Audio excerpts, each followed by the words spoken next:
Okay, what if hailing a ride was actually cheaper than taking the bus? I mean, think about that for a second. That is the incredible promise of the vehicle we are talking about today, the Tesla Cybercab. Tesla has, believe it or not, started building a car with no steering wheel, no pedals. But there is a huge catch to this whole futuristic story. Let's break it down. So here's the bottom line, right up front. Tesla is building a car right now with absolutely no steering wheel and no pedals for under $30,000. And the goal here? It's massive. A fleet of robotaxis so cheap to operate it could make owning a personal car totally obsolete. But here is the big reality check. And trust me, it's a big one. The hardware, the actual physical car, it's rolling off the assembly line. The software, though, the brain that's supposed to drive it, well, it's just not finished. Tesla is literally building the body before the brain is fully developed. So you might be wondering, why push forward so hard if the software is not there yet? Well, to get why, we need to take a look at just how radical Tesla's vision for this robotaxi really is. It's pretty wild. It all starts with that price tag. Elon Musk himself has confirmed they're aiming for under $30,000. Now, let's be clear, this isn't some high-end luxury concept car. Nope, this is designed for the masses, to make autonomous travel something millions of people can actually use. And that low price is just the start. The target operating cost is a truly mind-bending 20 cents a mile. Yep, you heard that right, 20 cents. That covers everything: charging, insurance, maintenance, the whole shebang. To put that in perspective, that could make hailing a ride cheaper than pretty much any way you get around today. And the vehicle itself has been completely reimagined for this one job. Of course, no steering wheel, no pedals. It's a slick little two-seater built perfectly for those quick trips around the city. It even uses wireless charging, so it just parks over a pad on the ground to power up. And with around a 200-mile range, it's totally optimized to just run constantly, 24/7 in an urban jungle. But here is where things get really interesting. It's not just about what Tesla is building, it's about how they're building it. This isn't just a new car. We're talking about a whole new way of making cars.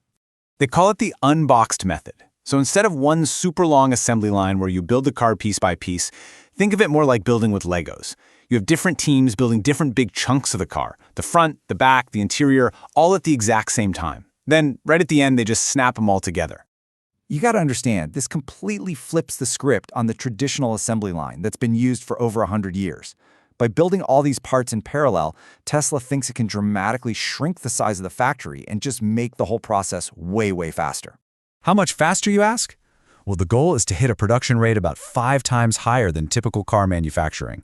The idea is to start slow, sure, but then ramp up to what Elon Musk calls insanely fast and super high volume. All right, so Tesla's got this revolutionary plan to build these cars at an incredible speed. But, and this is the big but, building them is only half the battle. The real challenge, the giant question mark hanging over this whole thing, is actually getting them to drive themselves safely. And look, part of the reason people are a little skeptical is, well, it's Tesla's own history. They have made some really bold hardware choices before, like yanking out radar and parking sensors, only to hit some snags or even reverse the decision down the road. That track record makes launching a car with zero backup controls a much, much bigger gamble.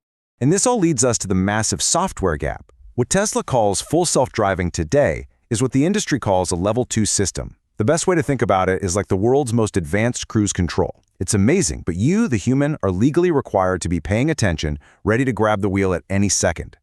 The Cybercab needs level 5 autonomy. That's like having a perfect, invisible chauffeur who never makes a mistake and needs zero help. That isn't just an upgrade, it's a quantum leap into a whole new kind of technology. So how do they even get there?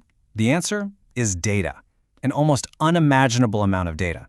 Elon Musk has said Tesla needs about 10 times billion miles of real-world driving data to train its AI to a point where it's truly safe without a human driver.